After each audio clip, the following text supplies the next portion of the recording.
7 months since the Dean of Jersey was suspended by the Bishop of Winchester over his alleged mishandling of an abuse complaint made against a church warden in St Helier. The Very Reverend Bob Key's 2-month suspension was prompted by the Corris report. That was an investigation ordered by the Bishop of Winchester into the circumstances surrounding the original complaint. Now, the report referred to the complainant as H.G. She was detained in the Moy prison for 2 weeks and then deported to the UK. She was banned from returning to the island for 3 years. That ban came into effect on October the 11th, 2010, and expires today. Well, the former Deputy of St Martin, Bob Hill, has met with H.G. and has been campaigning on her behalf. Bob Hill, is H.G. in a position to return to the island? She is now, yes, because today is the day in which the ban ceases. I don't think she'd want to. H.G. is a very troubled person, even more so because of the way she has been treated by the island of Jersey. The fact is, I heard Bruce Willing earlier saying she wasn't deported. She was effectively deported. Here was a lady that needed all the help on earth, and yet she was turned down at the moment of need and left in the UK destitute, and she's now walking the streets. And though she needs help, and what is going on is not helpful to her at all. Imprisonment and a banning order seem pretty heavy-duty measures. Well, yes, because the only evidence there is actually is the fact she rang up on the night before, very disturbed, saying, look, the bishop is over. I want to see him. If you don't let me see him, I may well come and disturb your service. And with that, a police officer went round to her house the following morning and arrested her still in her nightwear and took her away to the police station. And she was in her nightwear when she went to court, and she again was left in the UK in her nightwear. I mean, absolutely abysmal. And we talk ourselves as Christians. Well, hopefully then the investigation by Dame Heather Steele will reveal what the outcome was of that particular investigation, and indeed how those circumstances came to be. Now, you and I, as sensible people, would think so, but it is not a fact. In actual fact, I have tried to contact Dame Heather. In fact, she did write to me after I had sent her 2 emails saying, look, I want to meet you, and I also want clarification. Are you going to include, as indeed she ought to, the deportation issue? And she ignored my 2 emails and wrote to me saying, by the way, you haven't accepted my invitation to meet me on the 3rd, her invitation back is the 3rd of August. And I looked through all my emails, I couldn't see anything. Of course, I realised that the advert was on the 3rd of August in the JP, inviting people to come and meet her.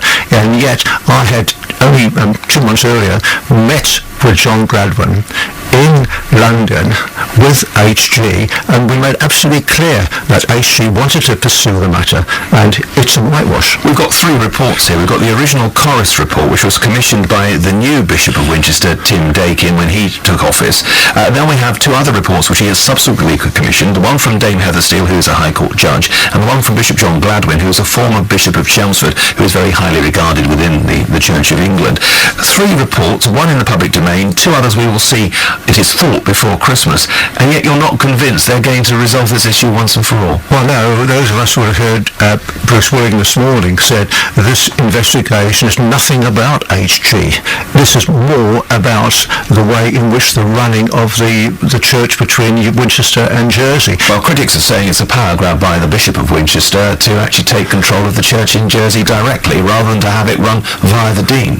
Well, if it's being run the way it's been run at the moment, it badly needs a review, because I was in the States when we approved the canon law, and I raised the issue that unlike other laws where there's a statement of compatibility about human rights, there was an absence, and when I raised the issue they said it wasn't necessary. The canon law in Jersey is not human right compliant, and indeed the whole thing this needs looking at. I'm grateful actually for John Gladwin looking into it, because it badly needs to, but there's a bigger issue, the issue about how we treat people who are vulnerable. Do we treat them by locking them up and kicking them out the island to keep them quiet? So is this whole issue about H.G. and the way she was treated, or is it about the way in which the Church of England is run? I think it's this latter. It's the way they're not really interested in H.G. It's quite clear, really, that, again, Corris didn't interview HG, and indeed John Gladwin has, but we have no notes. One of the things when we saw John Gladwin, we wanted notes of the meeting. We made it absolutely clear where we stood on the matter. And also the fact is Dame Heather is going to come through with her report without meeting the main complainant. So how can you have an investigation without the main complainant being interviewed? We have interviewed HG here on BBC Radio Jersey, albeit indirectly through email, and we reported her words because she didn't wish to appear on air. You have met her personally. That information has been fed into Dame Heather Steele's inquiry because that's in the public domain, isn't it? It should be.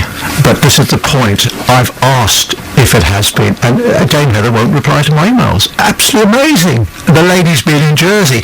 When John Gladwin came over to Jersey, middle of June, he purposely came to see me to thank me for the work and assistance I'd been doing indeed to the church, and asked if that could be continued. And yet even John won't answer my emails now. The whole thing's so bizarre. Dame Heather Steele has been given the transcript of the interview that HG gave to the BBC because that's in the public domain and should be made available to any inquiry.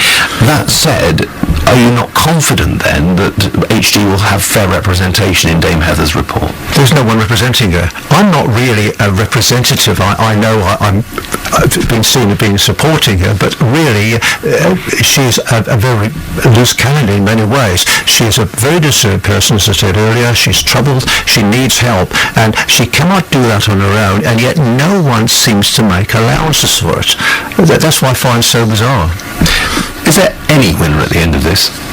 I don't know what is going to come to it. What I fear, actually, is that we'll have a lovely report and saying that everything in Jersey is wonderful. And the Bishop Dakin, I think, will probably be sent off to deepest Africa to distribute Bibles. Well, that's where he came from in the first place, but that's another story, isn't it? Well, He did a lot of missionary work. He did a lot of missionary work with various overseas AIDS charities before he became a bishop. We did invite, of course, Bishop Dakin to join us on the programme, but he yet again declined. I think I've lost time of the number of times, I've lost count of the number of times we've invited him.